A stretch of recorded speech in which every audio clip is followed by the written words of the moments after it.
Geliefdes, goeiemôre. Is baie lekker om elkeen van julle hier te sien vanoggend, ten spyte van die feit hoe dit buite voel. So baie dankie vir elkeen wat hier is. Geliefdes, ons gaan vanoggend saam lees uit Lukas 24 van vers 13. As jy dit so lank wil saam soek in jou Bybel, ons gaan saam lees Lukas 14, die bekende gedeelte van die Emmausgangers. Op dieselfde dag was 2 van hulle op pad na 'n dorpie met die naam Emmaus, 12 kilometer van Jerusalem af. Hulle was in gesprek met mekaar oor al hierdie dinge wat gebeur het. Terwyl hulle so gesels en gedagtes wissel, het Jesus self nader gekom en saam met hulle geloop. Maar hulle oë was verhinder om hom te herken. Hy vra hulle toe: "Wat is dit wat julle so ernstig met mekaar loop en bespreek?" Met somber gesigte gaan staan hulle en een van hulle met die naam Kleopas antwoord hom: "Is u dan die enigste vreemdeling in Jerusalem dat u nie weet van die dinge wat in die afgelope dae daar gebeur het nie?" Hy vra vir hulle: "Watter dinge?" Hulle antwoord hom: "Die dinge in verband met Jesus van Nasaret, 'n profeet wat magtig was in woord en daad voor God en die hele volk, en hoe die priesterhoofde en die lede van ons raad hom oorgelewer het om ter dood veroordeel te word en hom gekruisig het. Ons het so gehoop dat dit hy is wat Israel sou verlos, maar boonop is dit vandag al die 3de dag vandat die dinge gebeur het, en nou het 'n paar vroue uit ons kring ons ook nog kom ontstel. Hulle was vanmôre vroeg by die graf en kon sy liggaam nie kry nie. Hulle het kom vertel dat hulle 'n verskyning gesien het van engele wat gesê het hy lewe. Sommige van ons mense het ook na die graf toe gegaan en het net so gekry soos die vroue gesê het, maar hulle het hom nie gesien nie." Toe sê hy vir hulle: "Wat 'n gebrek aan begrip en wat 'n traagheid van gees. Glo julle dan nie al die dinge wat die profete gesê het nie? Moes die Christus nie hierdie dinge ly om in sy heerlikheid in te gaan nie?" Daarna het hy by Moses en al die profete begin en al die skrifuitsprake wat op hom betrekking gehad het vir hulle uitgelê. Toe hulle by die dorpie aankom waarheen hulle op pad was, het hy gemaak of hy verder wou gaan. Hulle het egter by hom aangedring en gesê: "Bly by ons, want dit is amper aand en die dag is al verby." Toe het hy ingegaan en om by hulle oor te bly. Terwyl hulle saam aan die tafel was, neem hy die brood, vra die seun, breek dit en gee dit vir hulle. Toe gaan hulle oë oop en hulle het hom herken, maar hy het uit hulle gesig verdwyn. Hulle sê toe vir mekaar: "Het ons hart nie warm geword toe hy op die pad met ons gepraat het en vir ons die skrif uitgelê het nie?" Geliefdes, voor ons met die prediking begin, kom ons bid saam. O Here, ons kom vanoggend voor U as brose, gebroke mense, wat na U toe draai en sê: "O Here, o Skepper Gees, wat lewend maak, kom in al die volheid, kom in al U krag, lei ons in die waarheid, leer ons van U seun, wees U ons trooster, ons Skepper Gees." Dankie dat ons dit van U kan vra. Dankie dat ons weet, o Here, as ons praat, dan hoor U luister. Amen. Dit was die mooiste gedig wat ek nou gaan vertaal het, wat iets verskriklik mooi aan ons probeer sê. Die kind het sag gefluister: "Here, praat met my." En 'n luister het begin fluit, maar die kind het dit nie gehoor nie. Toe roep die kind: "Praat met my." Die donderweer het ingerol oor land en lug, maar die kind het nie geluister nie. Die kind het rondgekyk en gevra: "Laat ek U sien, o Here." 'n ster aan die hemelry met helder geflits, maar die kind het dit nie raak gesien nie. "Wys my 'n wonderwerk, Here." En 'n kind is gebore, vol misterie en lig, maar hy het dit nie verstaan nie, nie geweet nie. In wanhoop huil die kind: "Raak aan my, o God, wees naby my." God het stil neergedaal en met sy liefde sy hand oor die kind laat gly, maar die kind, onbewus, het die skoenlapper weggeklap. Sonder om ooit te weet, het hy stil weggestap. Is ons almal nie maar op 'n stadium die kind inkarnariese gedig nie. is ons almal nie soms maar baie onbewus van die Here se teenwoordigheid in die lewe, in ons lewe nie. Hoeveel keer gaan ons deur die lewe om godsmomente, as ons dit so kan noem, te mis? Lukas vertel van 2 reisigers wat op die pad van Jerusalem af na Emmaus toe stap. Hulle dra swaar aan hulle teleurstelling van die afgelope dae. Hulle het so gehoop dat Jesus, die een wat nou veroordeel en gekruisig is, die een is wat sou herstel bring. En dat die nuwe hoofstuk van Israel sou kon begin. Dat hy die een sou wees om te verlos, maar nou is hy dood en sy graf is leeg. Wanneer Jesus by hulle aansluit, herken hulle hom nie. Die teks sê hulle oë is verhinder om hom te herken. Wat maak dat die 2 volgelinge hom nie herken nie? Wat maak Jesus wat aan hulle verskyn so anders? Die opgestane Jesus wat met hulle kom praat, die profeet wat gesterf het, wat maak dat hulle hom nie kan sien nie? Die teoloog Markus Borg verduidelik iets baie mooi hiervan, wanneer hy praat van die verskil tussen resuscitation en resurrection. Ek het nou mooi gaan soek, maar die Afrikaanse vertaling is resuscitasie. Dis nie vir my 'n mooi woord nie. En opstanding, daar's 'n verskil. Resuscitasie verwys na die herlewing van 'n lijk. 'n Persoon wat dood was, wat dood beskou is, kom terug na die lewe toe en hervat die lewe net soos wat dit voorheen was. Opstanding beteken iets anders. Veral binne die Joodse konteks van die 1ste eeu.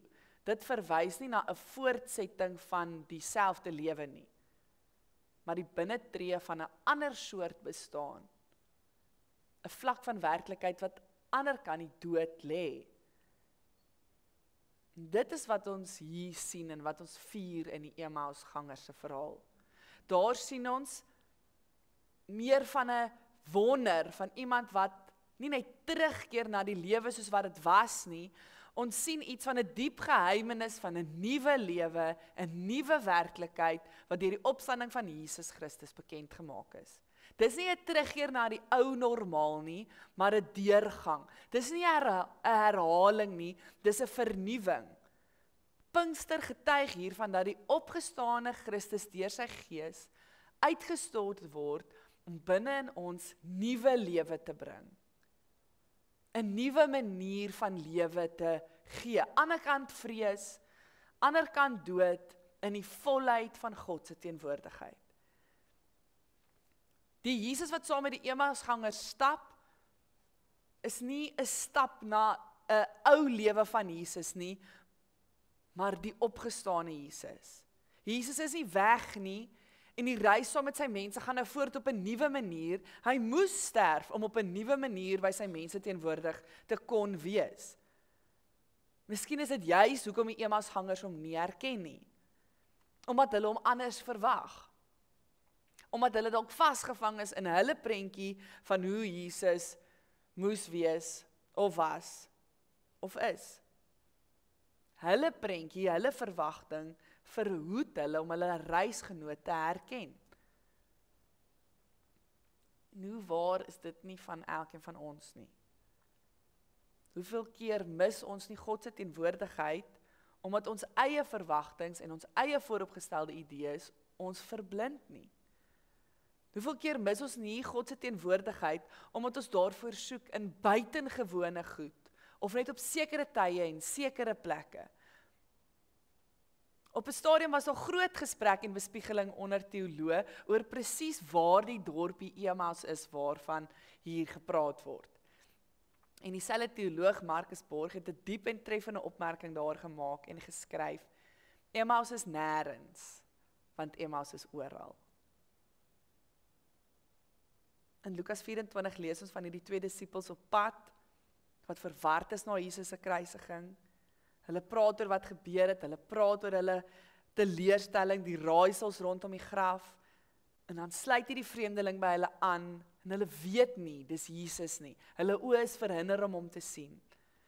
Borg gebruik hierdie kragtige metafoor om te sê, Emmaus hoef nie 'n spesifieke plek te wees nie.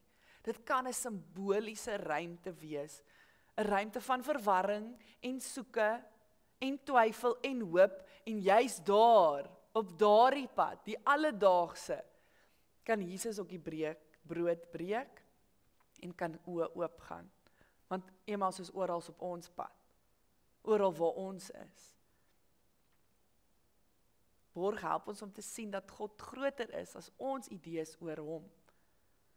Ons sien dikwels net wat ons verwag om te sien. Die disippels het nooit verwag dat Jesus eenvoudig saam met hulle sou stap nie. En daarom herken hulle hom nie. Hulle het 'n ander soort Christus verwag. So gebeur dit met ons ook. Ons maak God vas aan ons konsepte en ons leerstellings en ons gebruike en ons idees oor hoe dinge behoort te wees. Maar God breek dit oop.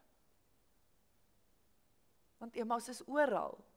Dit kan vir ons sê, God is nie net daar deur in daai een spesifieke plek of daai een spesifieke manier nie. God is allesomvattend. Die teoloog sê, God is nie net transcendent nie, hy is ook immanent. Hy is nie net al ver nie, hy is nie net beperk tot 'n sekere idee en gedagte nie, hy is hier binne ons en om ons. En as ons soos die Emmausgangers eerlik met die vrae wat in ons is stap en oop is vir ontmoeting, dan gebeur daar soms op maniere en plekke wat ons die heel minste verwag, aan die tafel, aan die breek van 'n brood, in 'n vreemdelingse teenwoordigheid, selfs in ons eie twyfel, iets besonders. En so kan Emmaus enige plek wees. Enige plek waar God homself aan ons kom openbaar en waar ons aannames dalk uitgedaag word. Waar ons erken, ek het hom nie erken nie. Dit kan 'n uitnodiging wees om nie te sien wie hy werklik is. Richard Rohr skryf, die realiteit is dat God altyd teenwoordig is. Ons is soms afwesig. Die verhaal van die Emmausgangers nooi ons om anders te kyk na Gods momente in ons lewens. Daardie oomblikke is soms so vlietend, waar ons op 'n besonderse manier van die teenwoordigheid van God bewus kan raak. Daardie oomblikke in ons lewens waar dit vir ons deurbreek, maar dis wie God is, hoe groot sy genade is, hoe goed hy is. Dit is 'n godsmoment. Vir die Emmausgangers was 'n godsmoment aan die tafel, by 'n doodgewone ete, 'n aandete na 'n lang dag van verstap. Lukas vertel dat toe Jesus die brood breek en dit vir hulle aangee, hulle oë oopgegaan het. Daar aan die tafel het hulle op 'n besonderse wyse van God se teenwoordigheid bewus geraak. En dit, hierdie eenvoudige ete, word 'n godsmoment. Rembrandt het probeer om hierdie godsmoment vas te vang en ek dink hy kry dit so mooi reg. 'n Skildery waar Jesus met lig omring word die oomblik wanneer die brood gebreek word. Sodra Jesus die brood breek, herken hierdie reisigers hom en dan is hy weg. En daardie oomblik deel hulle ervaring en dan word daar 'n godsmoment moontlik en hulle sê, maar het ons harte dan nie warm geword toe hy op die pad met ons gepraat het nie? Dis wat godsmomente met ons doen. Hoe vlietend dit ook al mag wees, dit maak harte warm. Dit herinner ons dat ons nie alleen stap nie. Dit gee vir ons hoop. Wanneer ons God in ons lewe en ons wêreld raak sien, geliefdes, dan kry ons hoop. Ons hoop is in die teenwoordigheid van God. Hoeveel keer is ons nie so aan die hardloop, so jaag van een plek na 'n ander, so besig dat ons godsmomente mis nie. Terwyl die uitnodiging van die Emmausgangers is om die opgestaane Jesus in die alledaagse raak te sien. Ons word uitgenooi, geliefdes, om ons skoene uit te trek, net waar ons is. Want elke brandende bos kan 'n God wees wat teenwoordig is. En elkeen van ons wat dit wil raak sien, sal weet ons moet ons skoene uittrek, want ons is op heilige grond. Geliefdes, mag elkeen van ons in staat gestel word deur die werking van die Gees om werklik vir God te sien. Mag die Heilige Gees ons lei en leer om ons skoene uit te trek en die Here se teenwoordigheid te ervaar. Mag die Gees ons toerus om van 'n nêrens 'n Emmaus te maak, sodat ons oë sal oopgaan en ons harte sal warm word en ons die Here sal kan sien. En mag die Gees ons reisgenoot wees op hierdie pad van ontmoeting en ons lei op paaie van hoop. Amen.